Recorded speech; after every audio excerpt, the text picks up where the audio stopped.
दो छोटे tennis court के एरिया पर फैला ये किला अपने आप को सबसे छोटा मुल्क कहता है। नॉर्थ सी में मौजूद ये प्रिंसिपैलिटी ऑफ सीलैंड कहलाता है, जो इंग्लैंड की साहिली हद के अंदर वाक़या है। 1967 में farmer British army officer Roy bats ने इस किले पर अपना झंडा लहराकर इसका नाम सीलैंड रखा और इंग्लैंड 6 दहाइयों में अब तक ये कब्जा खत्म करने में नाकाम रहा है। 0.004 किलोमीटर एरिया पर फैली इस जगह की तारीख काफी दिलचस्प है। इस किले की तामीर वर्ल्ड वॉर 2 के दौरान 1943 में हुई, जिसका मकसद ये था कि ब्रिटिश जर्मन नेवी को अपने पानी से दूर रख सके और वहाँ 150 फौजी तैनात किए गए। इस वक्त उसे रफ टावर का नाम दिया गया था। 1956 में ब्रिटिश नेवी ने इस जगह को खाली कर दिया और ब्रिटिश गवर्नमेंट ने भी उसे छोड़ दिया, क्योंकि वहाँ समुंदर काफी तेज होता है और मौसम भी अक्सर खराब रहता है। ये किला उस जमाने में इंग्लैंड के बॉर्डर्स के इलाके से कुछ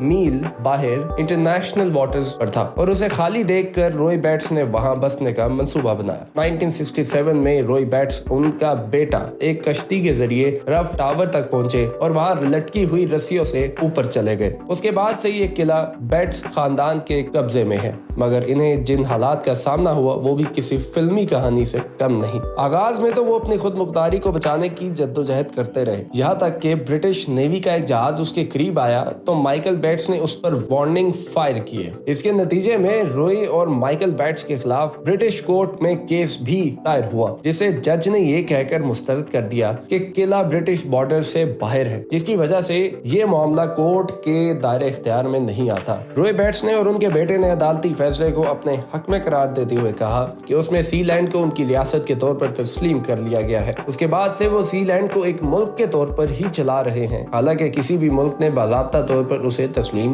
नहीं किया, उसे फॉर्मली उसे नहीं माना। 1987 में इंग्लैंड की समुद्री हद में इजाफा हुआ और सीलैंड बरतानवी पानी के अंदर आ गया, जिसके बाद उसके इंटरनेशनल तौर पर तस्लीम होने का इम्कान लगभग खत्म हो गया। मगर अब भी Guinness book of world records में सीलैंड को दुनिया का ऐसा छोटा तरीन इलाका करार दिया जाता है जो खुद को मुल्क कहता है। रॉय बैट्स ने अपना परचम और कौमी तराना भी तैयार किया, जबकि अपने सिक्के और डॉक टिकट भी जारी किए। इस जगह का अपना कॉन्स्टिट्यूशन और करेंसी है, जिसे सीलैंड डॉलर कहा जाता है। सीलैंड के प्लेटफॉर्म पर मौजूद 2 टावर रेजिडेंस के लिए इस्तेमाल होते हैं और उन्हें 7 फ्लोर्स में तकसीम किया गया है, जिनमें सोने के कमरे, किचन और दीगर कमरे मौजूद हैं। रॉय बैट्स सीलैंड में मौजूद अपने खानदान को शाही खानदान करार देते थे और उनकी डेथ 2012 में हुई। अब सीलैंड में माइकल बेट्स की नुमाइंदगी करने वाले कुछ लोग मौजूद हैं, जिनकी निगरानी माइकल बेट्स के बेटे करते हैं, जबकि वो खुद इंग्लैंड में मुकीम है। ये किसी को क्लियर नहीं है कि सीलैंड की पॉपुलेशन कितनी है, मगर मुख्तलिफ रिपोर्ट्स के मुताबिक वहाँ 27 लोग रहते हैं। माइकल बेट्स से सीलैंड के फ्यूचर के बारे में पूछा गया। उन्होंने कहा कि मेरे बेटे अब इसे चला रहे हैं और मेरे 3 पोते हैं, मगर यकीन है कि वो अपनी खानदानी विरासत को, हेरिटेज को आगे बढ़ाएंगे। इस हैरान कर देने वाले मुल्क के बारे में आप क्या कहते हैं? कमेंट सेक्शन में जरूर बताइएगा।